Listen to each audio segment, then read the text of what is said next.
बनाओ, ऐसे दोस्त बनाओ, ऐसे से मुलाकात करो और ऐसी मुलाकात करो जो वाहिद अल्लाह के लिए हो, अल्लाह के लिए दोस्ती हो, अल्लाह के लिए ही दुश्मनी हो।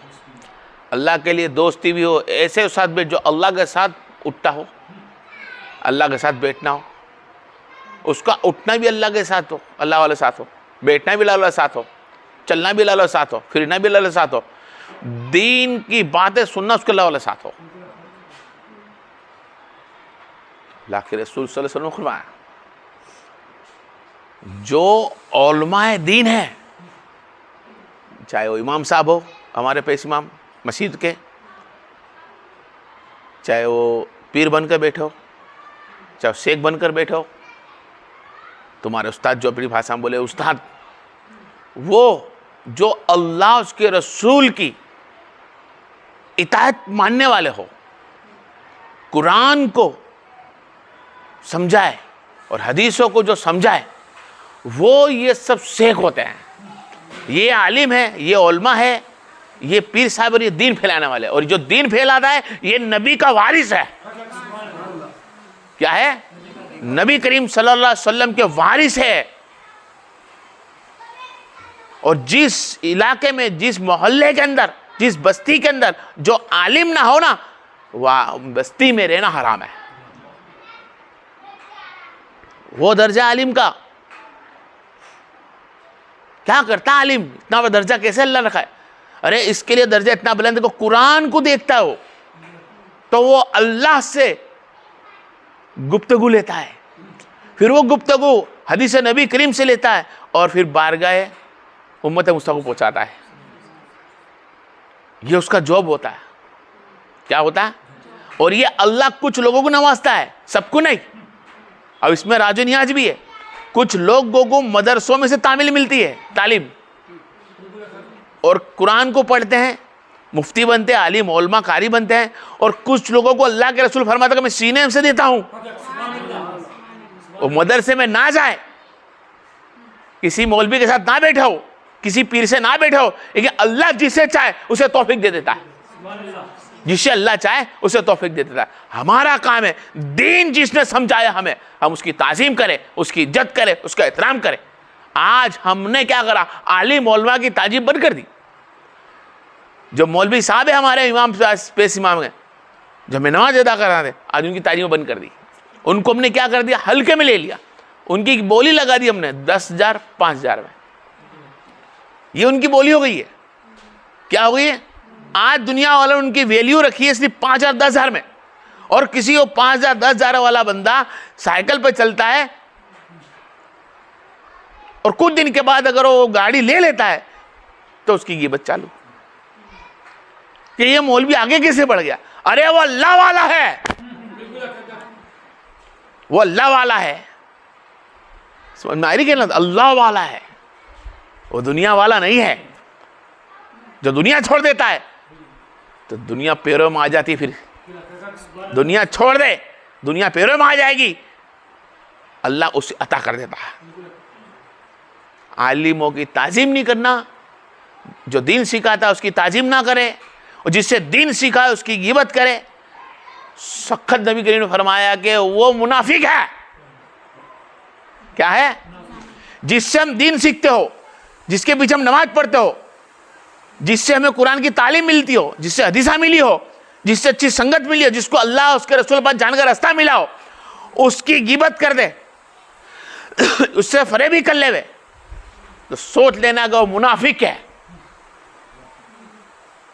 तो अल्लाह बचाए हमको इस चीज से कि जिसने अल्लाह उसके रसूल की हदीस पहुंचाई हो, उसको अल्लाह तबारक व नूर के मिंबर पे बिठाएगा और उसका दर्जा इतना बुलंद होगा कि वो आलिम उलमा से जो मोहब्बत करता होगा अल्लाह उसके रसूल के खातिर, उस शेख से अल्लाह रसूल के खातिर मोहब्बत करता होगा और अल्लाह के मिलने के खातिर उस शेख की ताजीम और एहतराम करता होगा, बाक़यामत के दिन जन्नत में हाथ पकड़ कर गोया लेकर जाएगा। नबी की शफाअत वाजिब हो जाएगी।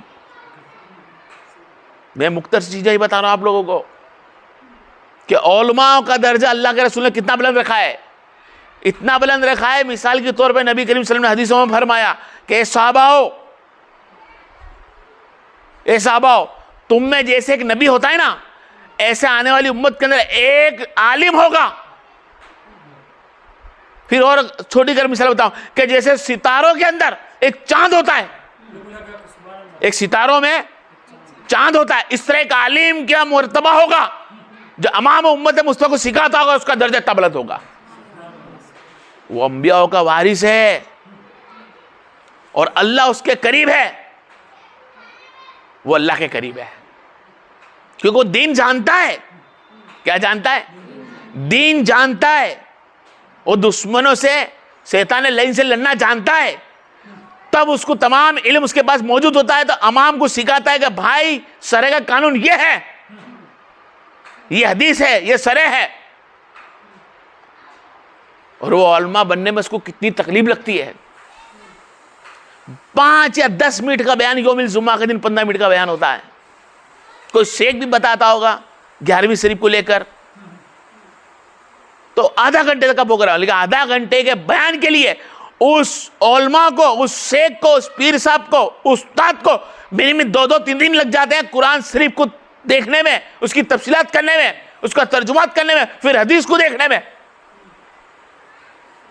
वो अल्लाह उसके रसूल के दीन में घुसेला होता है और कुरान के अंदर उतर तक होता है, वही तो अल्लाह अल्लाह करता है। और आज हम लोग उसकी गिबत कर देते हैं।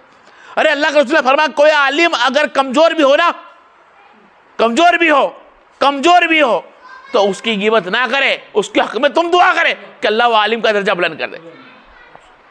ये लिखा हुआ है।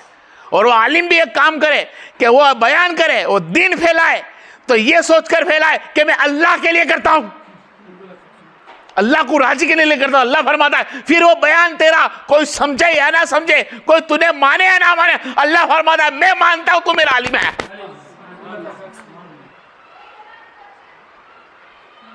किसी की गिबत ना करें, अच्छे दोस्त चुने, वो दोस्त चुने जो तुम्हें आखिरत में साथ दे। कौन सी दोस्ती पसंद है? वो दोस्ती रखे जिससे अल्लाह उसका रसूल मिलता हो, जो हमें गुनाह से रोक सकता हो। आज हमारे दुनियावी दोस्त कैसे हो चुके हैं, सो सिर्फ गुनाह में दाखिल कर सकते हैं। वक्त इबादत का हो ना तो चाय की होटल बताएंगे या फोन लेकर बिठवा देंगे या फिर किसी की बातों में लगवा देंगे। बताओ कौन सा ऐसा दुनियावी दोस्त है जो दीन की तरफ लेकर आता हो? अरे दीन की तरफ जो लेकर आता होगा ना वो आलिम होगा। कोई तुम्हारे साथ दुनिया में घूमने वाला दोस्त नहीं, जो चंद हदीसें जानने के बाद वो तुम्हें दुनिया में नहीं ला सकता, दीन में नहीं ला सकता, वो दुनिया में रख सकता है। वो जानता है कि तो शैतान कब लागू होगा। अरे यहाँ पे अल्लाह ताला के रसूल सल्लल्लाहु अलैहि वसल्लम की हदीस पुकारी जाती है, यहाँ मुअज्जिन अजान देता है और चंद आलिम इल्म जानने वाला अजान के वक्त बातें करता है। अरे वो तो आलिम ही जानता है कि अजान के वक्त में बात नहीं कर सकता, इसलिए कि बेकल में मौत हो जाएगी, कुफ्र के करीब हो जाऊंगा। ऐसे दोस्त बनाए जो तुम्हारे साथ वफादारी करे। क्या करे? वफादारी, हलाल पे चले, हक पे हलाल रोजी खिलाए, हक पे तुम्हें चलाए। अरे ये हैया लसल हो, तुम्हारा दोस्त बोले चल भाई तू मुझसे दोस्ती करता है, हाँ तो चल बारगाह इलाही में। अगर बारगाह इलाही में तू नहीं आता मेरे साथ तो तेरी मेरी दोस्ती नहीं। जो अल्लाह की बारगाह तक लेके ना चले और साथ में ना आए, वो दोस्त तुम्हें कैसे साथ दे सकता है? वो लोग क्या साथ दे सकते? नहीं दे सकते साथ। आज का यही मेरे खाली कहना मतलब है कि आलिम उलमा की ताजीम इज्जत करे। जो आलिम उलमा की ताजीम इज्जत कर लेगा, अल्लाह के रसूल ने फरमाया कि तुम आलिम उलमा की ताजीम इज्जत करो, ऐसा लगे तुम जब तुम किसी कारी, किसी मुफ्ती, किसी पीर इमाम, किसी शेख की, किसी पीर की, दीन हदीस बताने वाले की तुम ताजीम करते हो ना तो गोया तुमने मेरी ताजीम करी। किसी इमाम के पीछे नमाज पढ़ते तो गोया तुम समझ लो मेरे पीछे पढ़ते हो। किसी बेस इमाम से, शेख से, पीर से तुम मुसाफा लेते हो, नबी ने फरमाया गोया तुमने मुझसे लिया। यहां तक का फरमाया कि अगर दीन फैलाने वाला हकबर है, बिगर हुजर के, बिगर लालच से तुम्हें सिर्फ अल्लाह और रसूल के खातिर मिलाता है और तुमसे बात करता है, तो गोया समझ लो उसका चेहरा तकना भी समझ लो मोहम्मद मुस्तफा का चेहरा तकना है।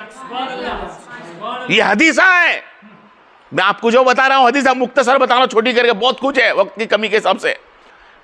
किसी आलिम इज्जत की करो, किसी उलमा की इज्जत करो, किसी पेश इमाम की इज्जत करो, उसे बेइज्जत ना करो। अगर उसमें कुछ कमी है तो किसी से बात करे कि भाई आप में ये कमी है, उसकी कमी को लेकर ढंडोरा ना पीटे कि इस पेश इमाम में कमी है, नहीं तो ढंडोरा ना पीट। ये वारिस रसूल है। आज वारिस रसूल की तू गिबत करेगा, वारिस रसूल को तू रुसवा करना चाहेगा, वारिस रसूल को तू बेइज्जत करना चाहेगा, अल्लाह तुझे बेइज्जत कर देगा, कयामत के सबके सामने बेइज्जत कर देगा। अरे यहां तक का लिखा है कि जो औलाद रसूल, जो वारिस रसूल से गुब्ज रख लेता है और उसकी गिबत कर लेता है, वो कुफ्र की मौत मरता है, वो मुनाफिक हो गया, मुनाफिक हो गया, मुनाफिक हो गया। जिससे हदीस सीखी हो उसकी बुराई कर दे, जिससे हदीस सीखी हो